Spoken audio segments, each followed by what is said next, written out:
राजा भैया लोकसभा चुनाव 2024 को लेकर तैयारियां कर रहे हैं। पिछली बार मिली हार को भुलाकर राजा भैया इस चुनाव में कोई बड़ा खेला करना चाहते हैं ताकि तमाम विपक्षी पार्टियां भी उनका समर्थन मांगने के लिए मजबूर हो जाएं। खबरें थी कि भारतीय जनता पार्टी से भी कई नेताओं को जिम्मेदारी दी गई है, तो राजा भैया को मनाकर उनको अपने दल में शामिल करें। एनडीए में शामिल कर क्षेत्रीय पार्टी होने का नाता उनके वोट बैंक पर उनकी नज़रें बनी हुई थी। लेकिन इस बीच जिस तरीके से राजा भैया के खिलाफ एक पुरानी फाइल खोली गई और सीबीआई जांच कर रही है जिया उल हक केस में, यह कहा जा रहा है कि राजा भैया भी उन नेताओं की फहरिस्त में आ गए हैं जिन नेताओं के खिलाफ चुनाव से पहले कार्रवाई करके उनको जेल की सलाखों के पीछे डलवाने की साजिश है भाजपा की।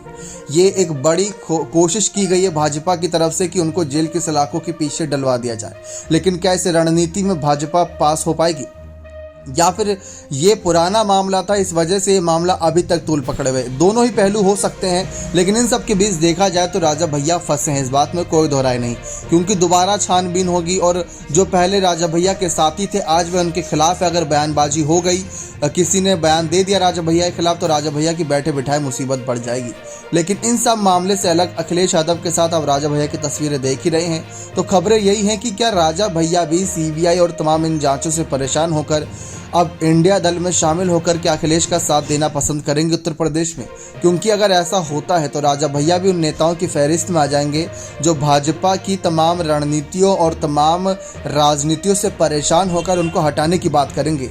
वरना राजा भैया अभी तक शांत थे, लेकिन अब जिस तरीके से उनके खिलाफ केस हुए हैं, जिस तरीके से उनके खिलाफ छानबीन हो रही है, इससे गठबंधन की स्थिति बदल सकती है। तो ऐसे में राजा भैया फिर से सपा का साथ दे सकते हैं। क्योंकि पहले भी आपको याद होगा 2004 में क्या हुआ था, राजा भैया जेल की सलाखों के पीछे थे, तब मुलायम सिंह यादव ने उनका समर्थन करा था।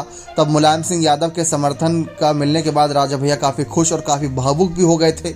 लेकिन आज वही हालात बन रहे हैं। लेकिन आज अखिलेश पर नजर है कि वह राजा भैया का समर्थन करेंगे या उनके खिलाफ है। वैसे तो प्रतापगढ़ कुंडा में देखा जाए तो राजा भैया के खिलाफ अखिलेश ने गुलशन यादव को तमाम जिम्मेदारियां सौंप दी है। तो ऐसे में राजा भैया इन सब बातों से काफ़ी नाराज हुए थे और नाराजगी की वजह विधानसभा चुनाव में सब कुछ साफ दिखी गई थी। बयानबाजी जहां अखिलेश ने राजा भैया के खिलाफ, राजा भैया ने अखिलेश के खिलाफ की थी। तो वही हालात जो बने उससे उभरने के लिए राजा भैया को वक्त चाहिए। रही बात गठबंधन की, तो राजा भैया ने साफ कह रखा है कि अखिलेश या उनकी सपा से कोई दुश्मनी नहीं है पर्सनल।